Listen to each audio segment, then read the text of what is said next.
10 heures que je marche. Cette putain de merde de neige de merde. Oh, c'est magnifique. Ouais, faut pas rester trop là. Ok. Ah. Ouais. Viens à gauche, passe à gauche, à droite, il y a de l'eau. Mais c'est de la glace qui tombe.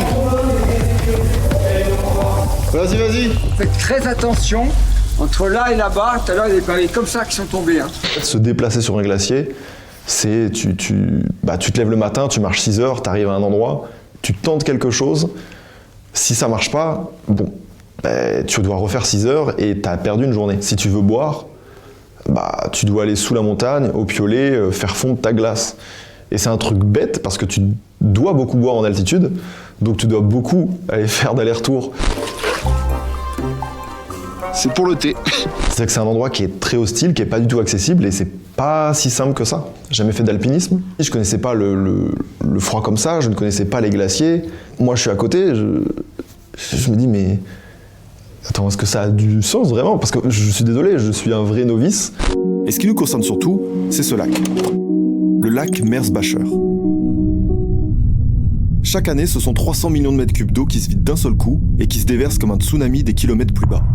Ce phénomène a un nom, le Glof. Au Kyrgyzstan, il se trouve qu'il y a une vallée juste en bas, ça se déverse jusqu'en Chine, il y a des villages, etc. Et c'est une catastrophe naturelle. Et il y a des millions de personnes dans le monde qui sont soumis à ce potentiel danger, quoi. En l'occurrence, avec le dérèglement climatique, ce phénomène-là en particulier, il va s'accroître. Qu'est-ce qui se passe réellement? Tout ce qu'on sait, c'est qu'il doit y avoir des immenses galeries qui ont sûrement été creusées par l'eau de fonte ou de vidange. Du coup, nous, on y est pour essayer de trouver ces galeries pour comprendre le parcours de l'eau. On est dans un pays où il y a très peu d'hélicos.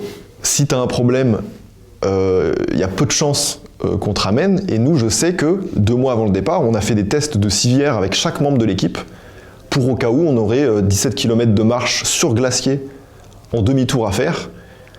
Et je vous jure que je faisais partie de ceux où c'est peut-être à moi de me blesser, quoi. Nous, on fait pas de la performance, on fait pas de la survie, on fait pas tout ça, donc on part équipé, on y va pour le confort, on y va pour, entre guillemets, d'autres raisons.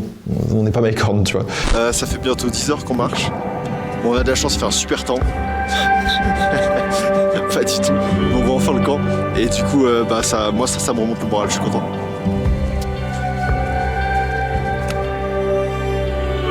Ouais. Facile!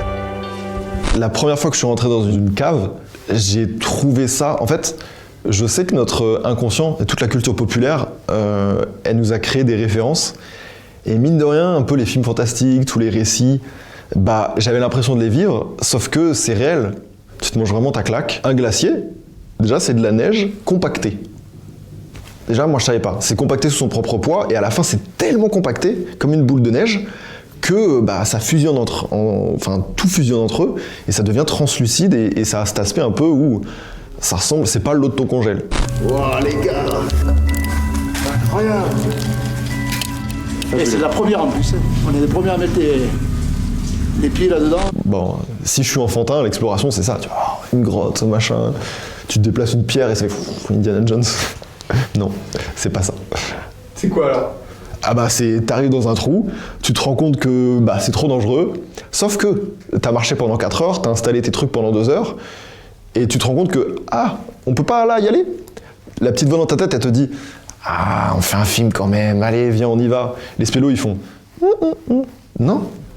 En fait, là, tu mets en danger ta vie, et tu t'en rends pas compte. Libre! Incroyable!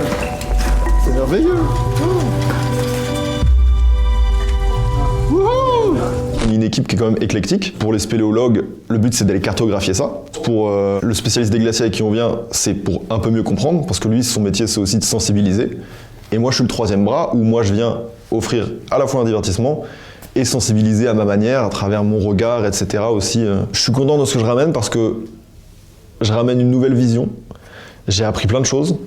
Ça m'ouvre peut-être aussi un peu plus à peut-être sensibiliser, peut-être me responsabiliser moi.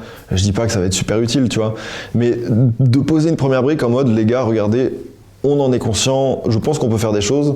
L'eau de fonte du glacier fournit en eau douce les populations, le bétail, les cultures, l'électricité ou encore les écosystèmes. Quand tu vois ça, tu te dis putain de merde, c'est vrai que Faut le protéger, quoi. faut le protéger, il faut essayer de le conserver le plus possible et que les gens d'après puissent aussi le voir. Le rejet du CO2 dans l'atmosphère a réchauffé vraiment tout. Et les glaciers fondent à une vitesse où c'est du jamais vu. Donc évidemment que c'est un bon baromètre. C'est-à-dire que c'est un indicateur sur le climat où tu te dis, ok, on peut se baser sur eux, mais attention, parce que eux, c'est aussi les premières victimes, ça c'est ce que je dis dans le docu. Et ces premières victimes, quand même, l'eau douce, les gars, pensez-y, c'est un bon réservoir, quoi.